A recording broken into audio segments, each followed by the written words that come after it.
Sri Rejeki Isman Tbk atau Sritex merupakan raksasa tekstil di tanah air, bahkan di Asia Tenggara.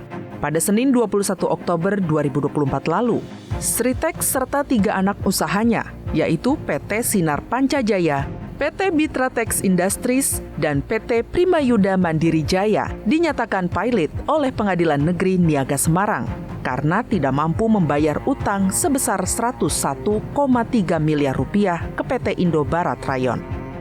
Padahal, 50.000 karyawan menggantungkan nasibnya ke grup Sritex, namun kini PHK di depan mata.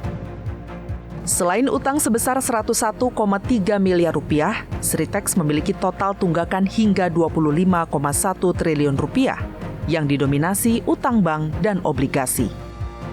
Otoritas Jasa Keuangan mencatat total utang Sritex di 27 bank mencapai 14,64 triliun rupiah dan 14,42 triliun rupiah lainnya tersebar di 3 multifinance. Sementara itu, aset Sritex per Juni 2024 hanya senilai 9,65 triliun rupiah dan penjualannya terus anjlok. Sritex dicatat telah merugi dalam beberapa tahun terakhir. Dalam laporan keuangannya, sejak tahun 2021, Sritex mencatatkan kerugian sebesar 16,98 triliun rupiah.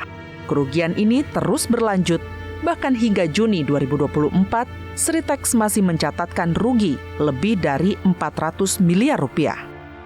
Anjloknya kinerja keuangan Sritex diklaim terjadi karena COVID-19 hingga tensi geopolitik yang terus memanas.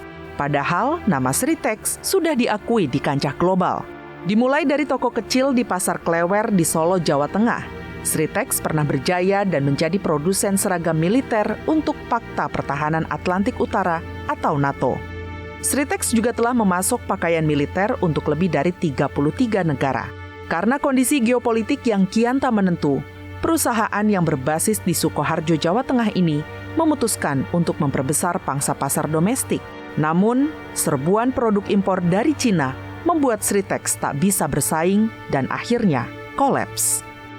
Bangkrutnya Sritex tidak boleh menambah daftar panjang gelombang PHK yang hingga Agustus 2024 telah menembus angka 46.000.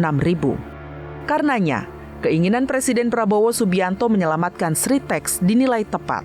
Baru-baru ini, Prabowo memerintahkan 4 menterinya, yaitu Menteri Perindustrian, Menteri Ketenagakerjaan, Menteri BUMN, dan Menteri Keuangan untuk mengkaji opsi penyelamatan Sritex. Berbagai skema harus dikaji secara sungguh-sungguh, karena upaya ini tak boleh mengorbankan para pekerja, apalagi uang negara. Penyelamatan tidak boleh hanya berfokus pada perusahaan, melainkan harus pada buruh yang menggantungkan hidupnya pada produksi tekstil Sritex, serta menyelamatkan industri tekstil dan turunannya di tanah air. Usulan-usulannya melalui restrukturisasi. Restrukturisasi ini kan sebenarnya sudah berjalan dalam proses PKPU. Proses homologasinya berjalan, cuma kemudian ada gugatan baru. Sehingga gugatan baru itu dimenangkan, tapi kan masih ada proses hukum berikutnya. Kenapa Bapak Presiden menyampaikan dukungan itu? Karena Sritex adalah salah satu industri tekstil terbesar di Indonesia. Jumlah buruhnya sangat banyak, puluhan ribu. Ini menjadi model bagaimana industri tekstil itu bisa bertahan dari semua krisis. Kalau Sritex ini sampai kemudian mengalami likuidasi, kebangkrutan dan dibubarkan, banyak pengangguran, dan ini juga akan menimpa industri tekstil yang lain.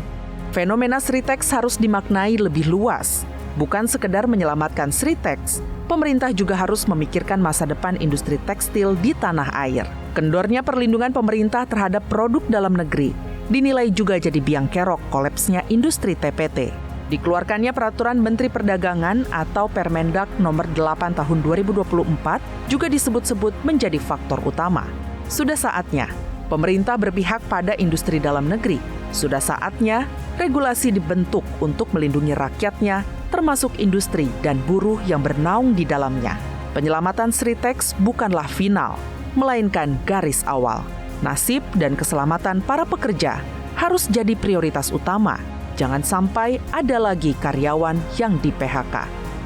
perlu kajian yang lebih mendalam karena total hutangnya gede sekali. Ya, jangan sampai merugikan keuangan negara. Ini memang polemik yang lama ya. Waktu saya masih di Komisi 6, saya juga pernah mempertanyakan masalah Permendak nomor 8 ini. Karena diyakini dengan adanya Permendak nomor 8, maka dengan mudah ya barang-barang dari impor dari China masuk. Yang ini mengakibatkan kita tahu industri dalam negeri tidak mampu bersaing. Tim redaksi TVR Parlemen melaporkan.